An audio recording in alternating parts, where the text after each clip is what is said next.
എൻ്റെ കഥ പറഞ്ഞാലേ ഒരു കൊച്ചു വീട്ടിലായിരുന്നു കേട്ടോ എൻ്റെ ജനനം. കൊച്ചു വീടെന്ന് പറഞ്ഞാൽ കൊച്ചു ഓലപ്പുര, മൺകട്ടകളിലൊക്കെ തീർത്ത കൊച്ചൊരു ഓലപ്പുര. ഈ ഓലപ്പുര ഓണം അവരെ ഉണ്ടാവുമെന്ന് ഇങ്ങനെ അമ്മ പറഞ്ഞ് കേട്ടിട്ടുണ്ട്. അപ്പോൾ ഈ ഏകദേശം ഒരു ഓണം ആകുമ്പോഴത്തേക്കും നമ്മൾ കിടന്ന് നോക്കുമ്പോൾ മുകളിലിങ്ങനെ ആകാശത്ത് അമ്പിളിമാമനെ കാണാം. ആ ഒരു അവസ്ഥയിലേക്ക് എത്തും. അത് കഴിഞ്ഞാൽ പിന്നെ അങ്ങോട്ട് നനച്ചിലാണ്. മഴ പെയ്താൽ തുള്ളി വെള്ളം പുറത്ത് പോകാത്ത രീതിയിൽ ഞാനും എൻ്റെ ചേച്ചിയും കൂടി ഞങ്ങൾ ഒന്നിച്ച് കിടക്കുന്നത് ഇവിടെ അടുക്കളയിലാട്ടോ. ആ ഒരു പ്രായത്തിലേക്ക് എത്തിക്കും. അതായത് അച്ഛൻ്റെ അമ്മയുടെ ഒക്കെ കൂട്ടത്തിൽ നിന്ന് വേറെ ഞങ്ങൾ രണ്ടാളും മാറി കിടക്കുമ്പോൾ ചേച്ചിമാരെയൊക്കെ കെട്ടിച്ചു കൂട്ടാം. ആ സമയത്ത് മഴയൊക്കെ പെയ്ത് കഴിയുമ്പോൾ നല്ല ഉറക്കമായിരിക്കും.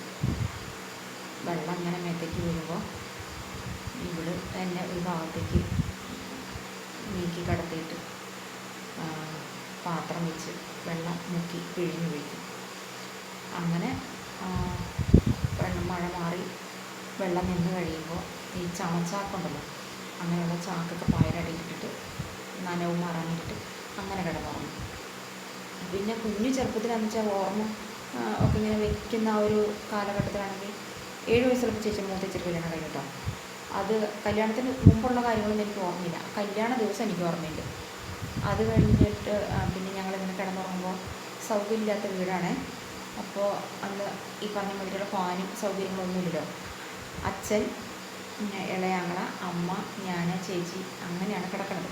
കിടക്കുമ്പോൾ ചൂടുള്ള സമയത്ത് സഹിക്കാൻ പറ്റില്ല, ഉറങ്ങാൻ ഇങ്ങനെ തിങ്ങിയ കിടക്കണത്. അങ്ങനെ കിടക്കുമ്പോൾ അമ്മ എന്ത് ചെയ്യുന്നറിയോ, ഈ പാളയില്ല, പാള മുറിക്കും. പാള മുറിച്ചിട്ട് വീശുപാള എന്ന് പറയുന്നു. ഈ വീശുപാള ഉണ്ടാക്കിയിട്ട് ഇങ്ങനെ ഒരു സൈഡിലേക്ക് ഇങ്ങനെ അനിയനെ ഇങ്ങനെ ആളെ വീശി അപ്പോഴത്തേക്കും ഞങ്ങളിവിടെ കിടന്ന് ബഹളം വയ്ക്കാൻ തുടങ്ങും. അന്നേരം തിരിഞ്ഞിട്ട് ഇങ്ങോട്ട് വീശും. അത് കഴിയുമ്പോഴത്തേക്കും അവന് പിന്നെ ഉച്ച വയ്ക്കും. അന്നേരം അങ്ങോട്ട് തിരിക്കും. പാവം അമ്മ ഇന്നില്ല കേട്ടോ. അങ്ങനെ ഇപ്പോൾ ഈ ഫാനൊക്കെ കറങ്ങി നമ്മളിങ്ങനെ സുഖമായിട്ട് കഴിയുന്ന സമയത്ത് ഞാനിങ്ങനെ ഒരു കാലം ഉണ്ടായിരുന്നല്ലോ എന്നോർക്കും. അതുപോലെ മഴ പെയ്ത് ഇങ്ങനെ ആകെ ചോർന്നു പിടിക്കുമല്ലോ. അപ്പോൾ ആ സമയത്ത് ഞങ്ങളുടെ ആ ഭാഗത്ത് അന്ന് അധികം ആൾക്കാർക്ക് തന്നെ ഓലപ്പുരയാണ്. അവിടെയുള്ള ആളുകളൊക്കെ ഞങ്ങളുടെ ആ പ്രായക്കാരൊക്കെ, പിന്നെ ചില ചേച്ചിമാർ വന്നു കേട്ടോ, ഓല പറക്കാൻ വേണ്ടിയിട്ട് ഇറങ്ങി. അത് സമയമോ കാലമോ ഒന്നുമില്ല. കാരണം ഈ ക്ലോക്കെന്ന് പറഞ്ഞ സംഭവം ഒന്നുമില്ലല്ലോ.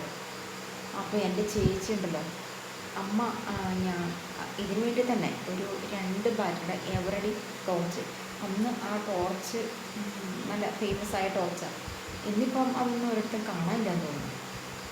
അപ്പോൾ ഈ 2 ബാറ്ററിയുടെ എവറഡി ടോർച്ച് ഉണ്ട്. അപ്പോൾ ഈ ടോർച്ച് എടുത്തിട്ട് ഈ ചേച്ചിക്ക് കിടന്ന ഉറക്കം വരില്ല. കാരണം നമ്മൾ ഉദ്ദേശിച്ച് പോകുന്ന ചൂട്ട് ആരെങ്കിലും പരത്തിക്കൊണ്ട് പോയാൽ പിന്നെ അത് കിട്ടില്ലല്ലോ. അത് കാരണം ഇവള് ചെയ്യുന്നറിയോ, ഇങ്ങനെ കിടക്കുമ്പോൾ മുകളിൽ നോക്കുമ്പോൾ കാണാം അമ്പിളിയമ്മാവനെ. ഇവള് വിളിക്കും എന്നെ, എഴുന്നേറ്റ്. അപ്പോഴത്തേക്കും എഴുന്നേക്കാൻ അന്ന് ഭയങ്കര അനുസരണ കേട്ടോ. ഇന്നത്തെ കാലത്തെ പോലെ മക്കളെ പോലെയല്ല, അനുസരണ കൂടുതലാണ്. ചേച്ചിയുടെ കൂടെ പോവുക. അന്ന് അത് പോകുന്നതിന് നല്ല തണുപ്പായിരിക്കേ. ആ തണുപ്പത്ത് വലിയൊരു മുണ്ടൊക്കെ, അന്ന് പുതയ്ക്കാൻ മുണ്ട ഉപയോഗിക്കുക, അച്ഛൻ്റെയൊക്കെ പഴയ മുണ്ടുകൾ. അങ്ങനെ മുണ്ടൊക്കെ പുതച്ച് ഇങ്ങനെ പോവുക അവളുടെ കൂടെ. ഉറക്കത്തിലാണ് നടക്കുന്നത്. അങ്ങനെ പോയി അവൾ പറയും, ഇവിടെ നിന്നോ, ഏതെങ്കിലും ഒരു റോഡിലായിരിക്കും. സമയമൊന്നും അറിയില്ല കേട്ടോ. പാതിരാത്രി എങ്ങാണ്ട് ഈ നിലാവ് ചന്ദ്രനെ കാണുന്നതാണ് അവളുടെ സമയം. അങ്ങനെ എന്നെ എവിടെയെങ്കിലും പിടിച്ച് നിർത്തും. ഇവിടെ നിന്നെന്ന് പറഞ്ഞാൽ പിന്നെ ഞാനവിടെ നിൽക്കുക.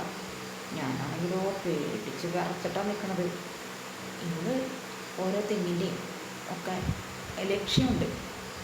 പട്ടം മുകളിൽ അങ്ങനെ, ഇവിടെ തൃശ്ശൂർ പട്ടം എന്നാട്ടോ പറയാം. ഓല അല്ലെങ്കിൽ ചൂട്ട് മുകളിൽ ഉണങ്ങി നിൽക്കണത്, അല്ലെങ്കിൽ ഇന്ന ദിവസം വീടിനൊക്കെ അവൾക്ക് അറിയാം നല്ല കറക്റ്റായിട്ട്. പോയിട്ട് തോളത്ത് വെച്ച് എൻ്റെ അടുത്തേക്ക് വന്നിട്ടുണ്ടാവും. പിന്നെ അത് അങ്ങനെ അവിടെ നിന്നൊക്കെ പറക്കിയിട്ട് എവിടെയെങ്കിലും ഒതുക്കി വയ്ക്കും. വെച്ചിട്ട് നേരെ അങ്ങനെ അപ്പോഴത്തേക്കും നേരം വെളുത്ത് വരുമ്പോൾ ഇതൊക്കെ വാരിക്കെട്ടി വീട്ടിലേക്ക് പോരും. അപ്പോൾ നമ്മളിങ്ങനെ പോകുമ്പോൾ തോട്ടത്തിൽ കൂടെ പലരും ഉണ്ടാവും നമ്മളെ പോലെ.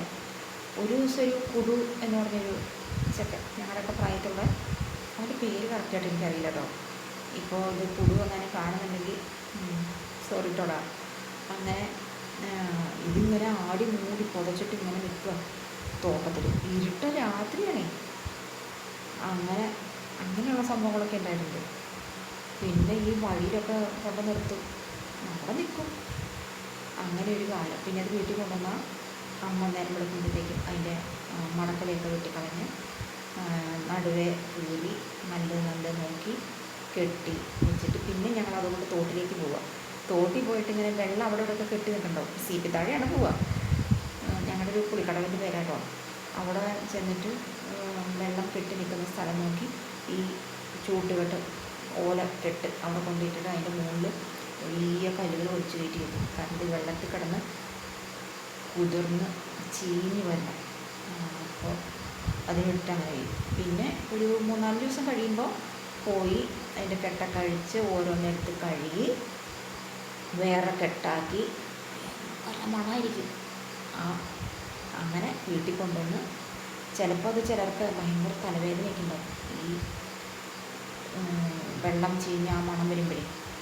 പിന്നെ രാത്രിയിലാണ് ഞങ്ങൾ ഓരോ മണ്ണെണ്ണ വിളക്ക് വെച്ചിട്ട് ഇങ്ങനെ നിരങ്ങിയിരിക്കും ഈ ഓരോ ഓല മെടയാൻ വേണ്ടി. ഓല മെടച്ച് അതൊരു ഭയങ്കര മത്സരബുദ്ധിയോട് കൂടിയിട്ടുള്ള